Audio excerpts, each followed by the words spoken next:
We are going to be talking about the opportunities and challenges, and as we were just told, it is the final session, so the pressure is on. We have to make this as exciting a session as possible, and with Samir on stage, it's not going to be very hard.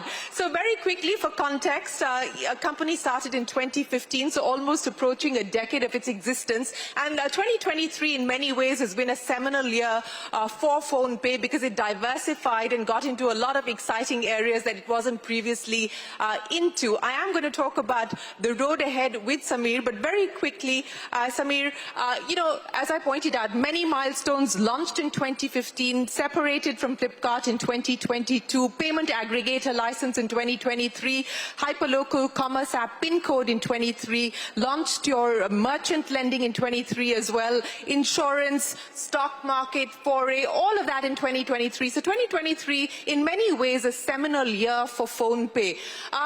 Take me through what we should expect now. What's next? Wider or deeper or both? Hi, Shireen. No, hopefully for the next few years, we're going to go much deeper in all the seeds that we sowed in 22-23. I think we launched almost 8 or 9 new businesses, and these are not categories within payments. I mean, lending and insurance and the app store. I mean, they're just so different from each other. Second, they're just such large opportunities.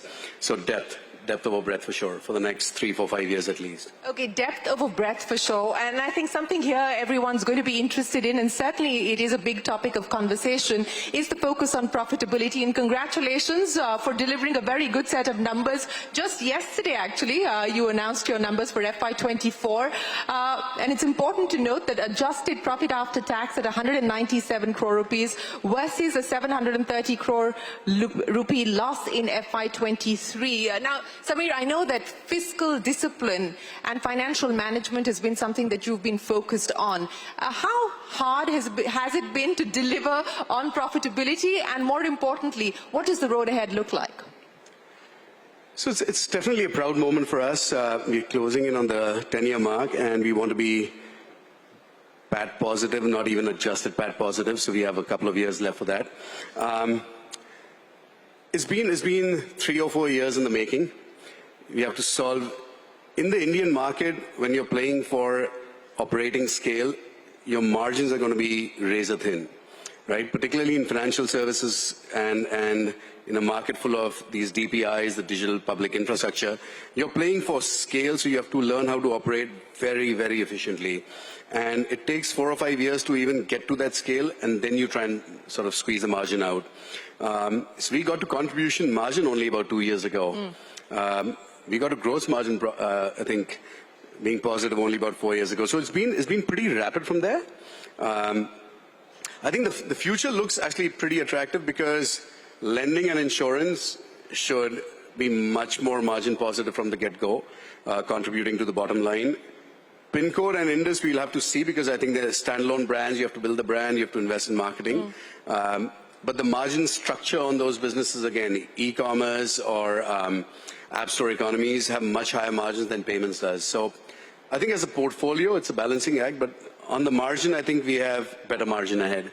Well, you have better margins ahead because some of the new businesses that you've got into. But, you know, coming back to the profitability question as well as what the horizon looks like, and you said it is going to be more attractive, specifically on the margin front.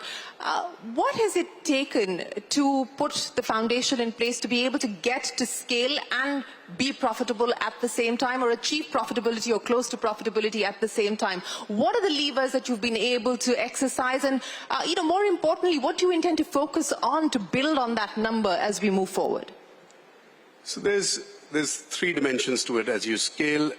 The first big cost that starts hitting people is things like cloud services. When you start up nowadays, you use a third-party cloud service. If you're operating at our scale, it's highly inefficient. So we bet 8 years, 9 years ago that we're going to build our own data centers. It's a highly regulated business. You need to have BCP and you need to make sure that it's cost efficient. So we build all our data centers, for example. That gives us huge efficiency at scale. We have a maniacal focus on automation. Okay. More than 90% of all customer queries, inbound and responses, are resolved through an AI bot-backed system. And it's at a very high customer NPS, right? You can't let customer service go down because you want automation or better margins. That's the one that requires just grinding it out, day in, day out execution. And I think the third one was diversification. Today we have 17, 18 different categories through which we make some margin. You have to just pull it together. Some travel and some ticketing, some recharge and some lending, some advertising and some insurance. It's impossible to make a lot of money in one use case, but it's very possible, given our demographic dividend with 500 million users, to make a good amount of money offering a lot of use cases. You know, you talked about the use of technology and the use of AI specifically. And BCG put out a report on the global fintech landscape, which talks specifically about Gen AI. So let me ask you to comment on what the Gen AI world possibly for fintechs is going to look like. And I think, you know, the sum and substance of that was that specifically when it comes to Gen AI, productivity will continue to drive adoption and product innovation will perhaps lag for some time. How do you see that? I'm hopeful it goes in the opposite direction. So take the Indian market today. We've leapfrogged the West in terms of the pervasiveness of, say, digital payments. You're already seeing articles saying that the tax collectors, for example, are relying now on data richness to go and make sure people are compliant. But if I look at the virtuous cycle for the small businesses, for the consumers, everyone's got such a large data footprint now. If you put AI engines behind it, you should be able to actually get people access to formal credit much earlier than the conventional business models would have, the physical format data collection models would have. So I think today with a ton of digital data sitting in large data lakes and then throwing sort of AI models behind it, I think we can unleash a very positive, sort of virtuous positive cycle. So where is that as far as your journey is concerned today? We've just recently launched consumer lending and merchant lending about a year ago. We launched merchant lending. We're already seeing good dividends. We're able to help our banking and NBFC partners identify merchants who are new to credit but have very, very similar data footprints to those who have a bureau score. So the lookalike models come into play. The risk modeling that comes in with, you and I can't really humanly, we can ask for all sorts of data, but we can't process 150 attributes. Machine scan, right? I think machine score just in terms of how much data and multivariable varied problems they can solve. We can't. So I think we can use that for India. We can use that for India. You know, you talked about compliance, and I think most people in this room will agree that that perhaps is the stuff of nightmares currently as far as the fintech business is concerned. Would you agree? I think for some, not in all sectors. Yeah. I think we've talked about this over the years, Shreen. I think we are not the startup ecosystem is not traditionally used to the idea of operating in regulated businesses. But you are in a regulated business. We are. Yeah. And I think we knew that we were eyes wide open, so knock on wood, till date we've not had a serious regulatory issue, but it's not in the nature of startups and young entrepreneurs to think about compliance first. You can operate. Engineering brains will work within the law if they understand the law. Regulation is more dynamic. I think that's one difference. The second thing, and here I feel bad for the regulators as well, technology is changing so fast. Yeah. I don't think either side knows exactly what tech-enabled solutions they find aspirational and which ones are not good at scale. Let's just take the credit example. If you use AI to start coming out with new credit scoring systems, a lot of people might be able to get access to credit, but some could be frozen permanently from credit. Right? There's two sides to the same coin. Yeah. And I think regulation will follow in almost every sector in fintech. We are seeing regulation following the innovation cycle, not just in India, globally. And it's because everyone's trying to see, okay, how far can technology take us?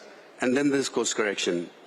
In a startup model, that's obviously highly disruptive because where you are innovating is basically the gray, and the gray is the part that's not been regulated yet, right? So it's a bit of a chicken and egg game. That's the market. It is a chicken and egg game, and as you rightly pointed out, I mean, this is not a new story.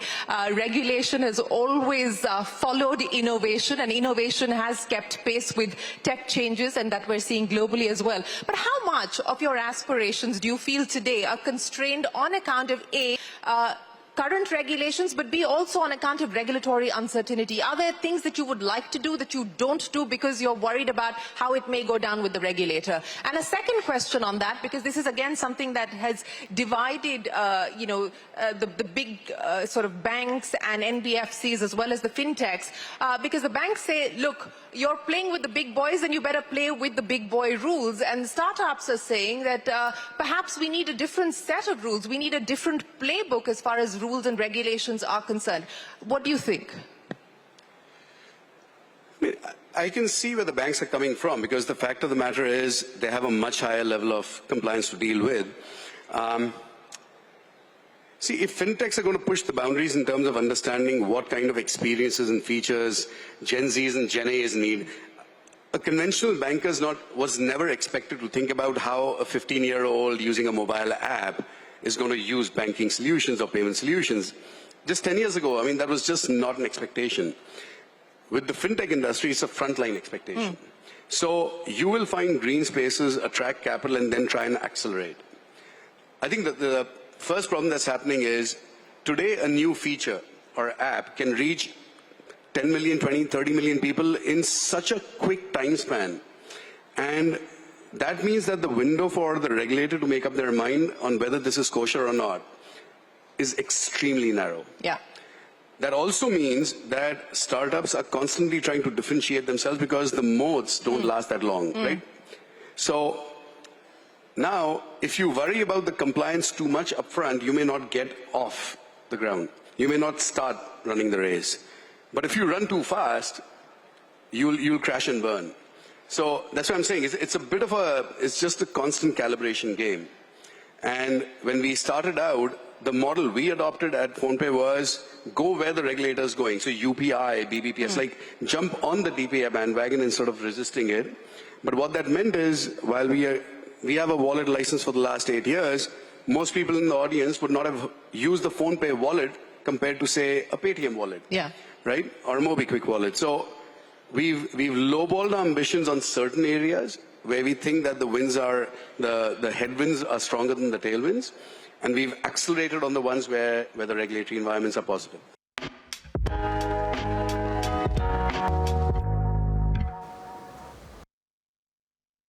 Now let's talk about your, operating from a leadership mindset. With a 48% share, you're the clear leader at this point in time, but you're now in spaces where you're playing catch up. Does the playbook change significantly from where you're currently operating as a leader and when you're trying to play catch up and you're up against an incumbent leader? Indus is up against Google Play Store, PINCO's up against everyone in quick commerce and e-commerce. Lending, we are nobody, we're just getting off the ground. Insurance, we are still very, very small. So I think the challenger mindset is very well and truly entrenched in our psyche. I think it'll stay that way. We want to stay hungry. We are still hungry even in payments. The way we look at it, we've done well on payments in India, but we've launched international payments and we're on day zero on that ambition. We're now going up against the global biggies. So I think we prefer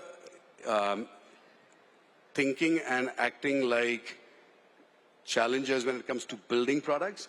But I think there's a set of us which is closer to 50 than 30 today. And I think we are very comfortable with the idea that we have to also act like grown-ups and manage things well. You asked me the question of what is the one thing I would do differently if I didn't have a regulatory environment. Might consider, for example, an IPO question people have been asking us, might think about something like that. You preempted my question. Okay, I remember a Walmart executive at the end of the shareholder meeting said that PhonePe is probably going to IPO faster or sooner than Flipkart will. Is that in your control or is it in the regulator's hands? I mean, we achieved one big milestone. So I think profitability was one big milestone. Second was diversification. I'd like to believe we've done well on both those fronts. I think as far as going public, the market cap overhang is definitely a problem for us, right? I mean, I feel nervous going into the market if there's a 30% market cap lurking or looming, and going and asking retail investors to put money against today's market cap. So that is definitely, from our vantage point, we're not very... Why are you feeling nervous? Nobody else seems to be nervous about raising money in the markets today. I mean, literally, we've got tons of cases where the one that went viral just yesterday, 12 crores asking and bids coming in worth over 2,000 crores of a Yamaha dealership with 2 showrooms. What are you feeling nervous about? The least of my concerns is raising money. My concern is whether we do right by our shareholders. So I think one thing, actually, at PhonePe, we've always prided ourselves on is every single round from our Series A onwards, everyone's seen considerable multiples as far as return on capital, right? And that's happened because we've taken the slow and sure sort of path to happiness and success and durable success. I don't want to go public based on today's numbers and market share until I can actually look you in the eye and say, buy my shares, this company is going to be able to grow from here. I think that's the concern. Okay, so the cap is the only consideration that holds you back?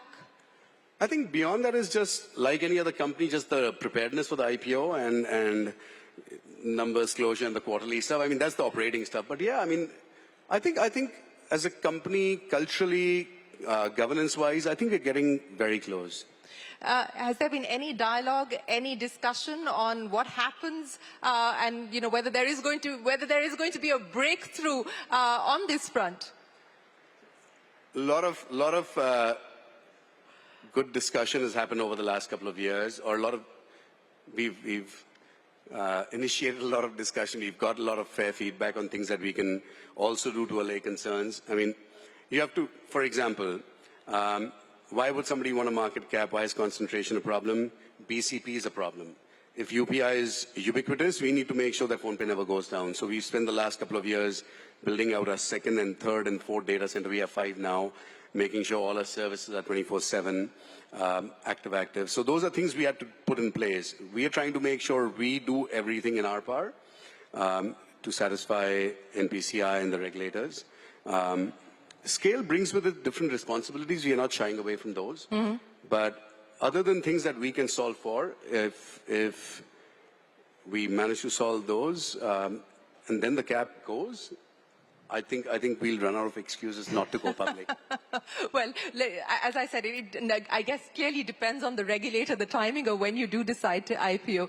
But, let's talk about your international aspirations. You gave us a quick glimpse of what we could expect on that front. I mean, you're going up against the global big boys, the appetite that you have, the playbook that you're going to use, the aspiration over the next 5 years on that front. If you go back just 7 odd years, 2016, 17, when Google Pay and WhatsApp Pay and Amazon Pay and everybody else on the planet entered the Indian market, nobody gave us a chance, and here we still are. So if we can't aspire to go global, who can? So that's the answer to the first part. I think we should aspire to go global. I think more and more Indian startups, I think, are finding their strut and saying we can't play globally.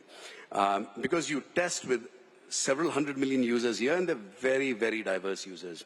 So why can't I build for the Middle East or Europe or the US or any other market? Second, we have incredible investors backing us, and these are all global investors from Walmart and Microsoft and Tencent to sovereigns. And they're telling us, hey, there's nothing stopping you. We've seen the best globally, and we think that you can partake. So we're going to try and participate. So next 5 years, I know we get up to Europe within the next 5. I know Middle East and Singapore, I mean, we're already there. Yeah. Applying for our licenses. Thank you, GFF, because everyone I'd have to fly to meet is actually in the audience somewhere. Met more central bankers and regulators in the last few days than I would have imagined. Possible sitting in Mumbai and Bangalore.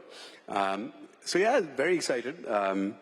We have a CEO for our international business, and I think he's living on a plane, but it's awesome. Well, we wish you the very best of luck with that. But, since we're talking about your global aspirations, what we're also seeing play out, and we heard from the RBI Deputy Governor today, he said India so far has been a rule taker. And it's time now for us to make the rules or set the rules. And I don't think he meant that from a perspective of nationalism, etc. He was talking about the fact that, look, we're innovating at scale, and hence we will set the rules and set the standards as far as, whether fintechs or digital payments and so on and so forth is concerned. How do you look at that? How do you see India playing the role of rule maker, especially in the areas that you operate in? And B, while there's a lot of talk around data sovereignty and tech nationalism, we also seem to see a brand of nationalism emanating from quarters close to you in Bangalore, where the buzz is, I'm Indian, and so the consumers should do the right thing by supporting an Indian startup. I mean, are we conflating two issues here? In a weird sense, I think this is a cycle, right, where India is finding its strut. We are coming of age as not just a democracy, but as an economy now. There was a time when I was a kid where Japanese gadgets and Japanese cars were the coolest thing to have. 20 years before that, made in the US cars were the thing to have. After that was German cars. And I hope there'll be a day where we want to buy Indian cars because they're Indian. And I think we talked about this. We're both 4G kids. I take a lot of pride in that reality. But yeah. But I never confuse that with reality. Are we really there? The Reserve Bank had a conference recently in Bangalore, and there's a slide that one of the regulators put out that showcased the journey on the central payment processing systems over the last decade. This is the RBI's own journey. NEFT, RTGS, IMPS, all these systems, and at real time. And I think they've earned the right to say that they can be the rule setter, in that there was not one but 25, 30 odd market regulators there. We spoke to a bunch of them. No one's anywhere close, Shireen. I think we are underselling the innovation that's happening with the digital public infra. I know a lot of it was spoken about during G20, but I flew from Bangalore to Mumbai. I don't have my wallet. Nobody asked me for a physical ID. Yeah. Nobody asked me for a physical ticket. Nobody asked me for physical money. Is there anything left that we can't do? Even our vaccinations tracked online. I mean, the government has done its part. The private and public collaboration model's done its part. The private sector's done its part.